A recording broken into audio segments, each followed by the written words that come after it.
ایک کا پیسہ اور دوسرے کی محنت ہو تو نفع کیسے تقسیم کریں؟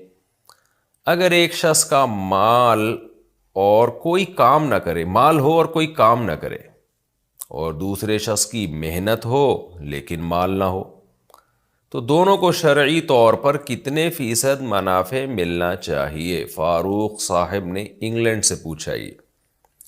دیکھیں جی فاروق صاحب، ایک طرف سے مال ہو، دوسری طرف سے محنت ہو، تو اس پہ جو ایگریمنٹ ہوتا ہے نا شریعت میں پیسہ کمانے کا، اس کو مزاربت کہا جاتا ہے، کہ ایک سلیپنگ پارٹنر ہے وہ صرف انویسٹمنٹ کرے گا اور دوسرا وہ کام کرنے والا ہے۔ جو کام کرنے والا ہے اس کو مضارب کہا جاتا ہے، اور جس کا پیسہ انویسٹ ہو رہا ہے اس کو رب المال کہا جاتا ہے فقہ کی اصطلاح میں، رب المال۔ مضاربت کا اللہ نے قرآن میں بھی ذکر کیا ہے۔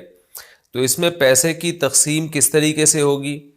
تو دیکھیں اس میں جو نقصان ہوگا وہ ٹوٹلی انویسٹر کا ہوگا، اور جو مضارب ہے، کام کرنے والا ہے، اس کی صرف محنت ضائع ہوگی اگر نقصان ہو جائے بزنس میں۔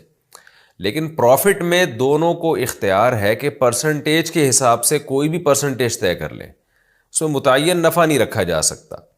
مثال کے طور پر میں نے ایک شخص کو پیسہ دیا، میں نے اس سے کہا یار بزنس کرو، جتنا پروفٹ ہو مجھے ہر مہینے بس ₹1,00,000 دے دینا، اس سے زیادہ مجھے نہیں چاہیے، تو یہ جائز نہیں ہے۔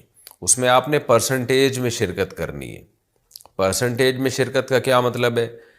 جتنا بھی آپ کو پروفٹ ہوگا 50% میرا، 50% آپ کا، یا 70% میرا، 30% آپ کا، یا 70% آپ کا، 30% میرا، کوئی بھی ریشو طے کر سکتے ہیں۔ یہاں تک بھی کر سکتے ہیں کہ 1% میرا، 99% آپ کا، یا 99% میرا، 1% آپ کا۔ اس سے بھی کم کر سکتے ہیں کہ 99.9% میرا اور 0.1% آپ کا، یہ بھی کر سکتے ہیں۔ تو جو بھی آپس میں پرسنٹیج کے حساب سے طے ہو جائے وہ جائز ہے۔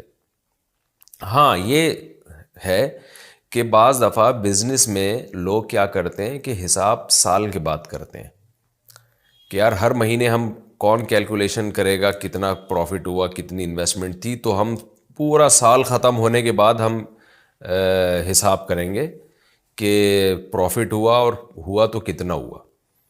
تو اب سال کا انتظار کون کرے؟ تو اسپیسیفک ایک اماؤنٹ باندھ دی جائے کہ بھائی جو مضارب ہے وہ رب المال کو، یعنی انویسٹر کو، وہ ہر مہینے فار ایگزامپل ₹10,000 دے دیا کرے گا، اور سال کے بعد ہم جا کے دیکھ لیں گے کہ کتنا پروفٹ ہوا اور کتنا لاس ہوا۔ اگر پروفٹ اس سے زیادہ ہوا ہے تو مضارب انویسٹر کو اور زیادہ پیسے دے دے، وہ ایڈجسٹ کر لے اس کو۔ اگر پروفٹ کم ہوا ہے اور آپ نے اتفاق سے ہر مہینے جو 10,000 دے رہے ہیں وہ زیادہ تھے، پروفٹ کم ہوا ہے، تو وہ کیا کرے؟ اگلے سال جو پروفٹ ہوگا اس سے مضارب وہ پیسے کاٹ لے۔